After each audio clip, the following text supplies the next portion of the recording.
Grass is the song that helps me remember how unimportant I am to this band.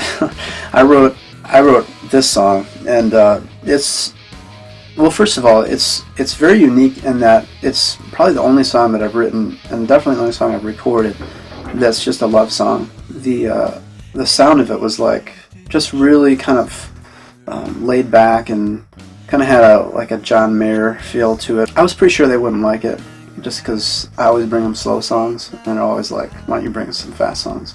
So I brought this to them and I played it, and sure enough, they were just kind of like, that's nice, you know? I was kind of worried about that one because we were going to put it on the record, and we hadn't really arranged it at all, and we were already up at the Grove, like, recording, and it was like, okay, now it's time to do Grass. What do you guys want to do? And like, it was kind of cool because like we'd like spent so much time like trying to arrange like all this stuff, but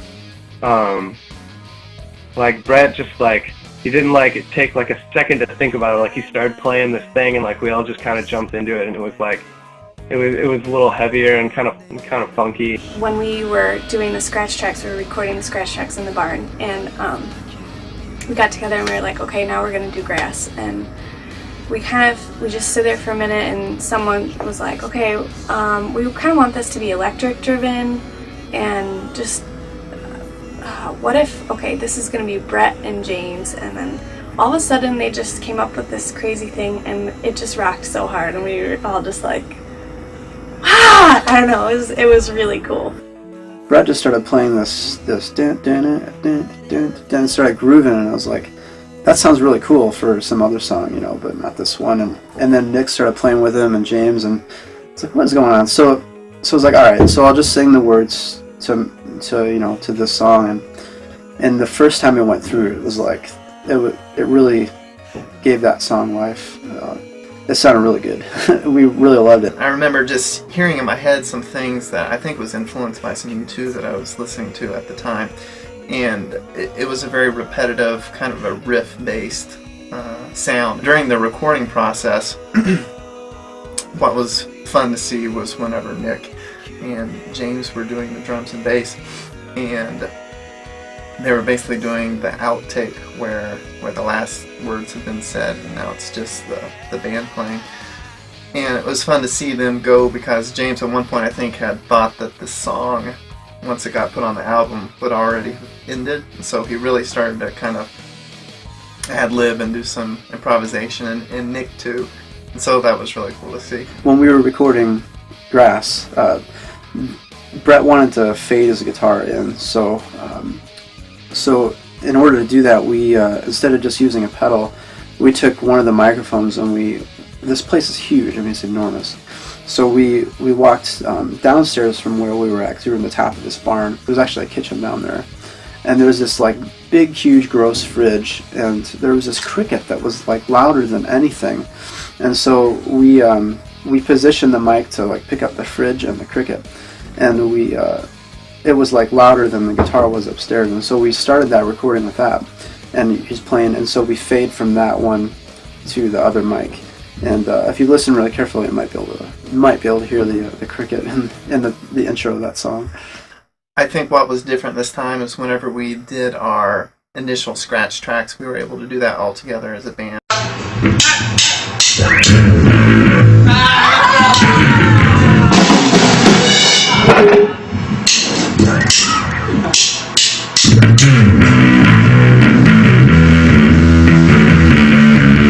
I think recording in general in the barn was a really fun experience. My favorite part of it was when we were all together recording the scratch tracks. I really liked that part of it because it just was, it was very relaxed. It was very low performance. Like it doesn't matter if you screw up. We were just there having a really good time and just laying down these tracks and like feeling it as a band. Yeah, recording in the Grove was a really neat experience, and we're really thankful to the Grove Church to give us that opportunity, to give us that space. It was really an ideal spot. Not only was the ambience or just the atmosphere that you're in conducive to hopefully coming up with some great music. It was acoustically a great space. The people there were so friendly. It was unbelievable. Like they were. It was almost kind of like role reversal. Like we went there to.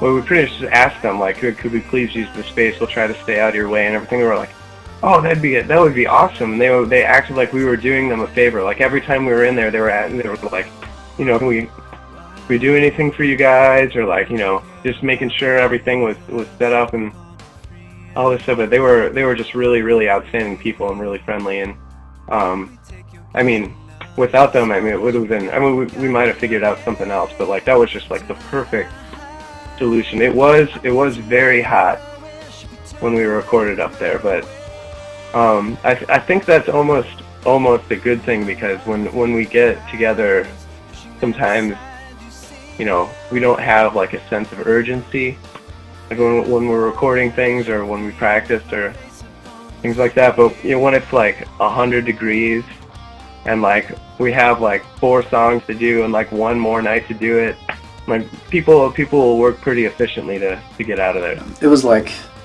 500 degrees. Today we've got another special piece of gear to show you. It's got a plug. We're plugging it in now. This has been one of the most important things to us. This is the Honeywell Cyclone fan. It's 150 mile an hour winds.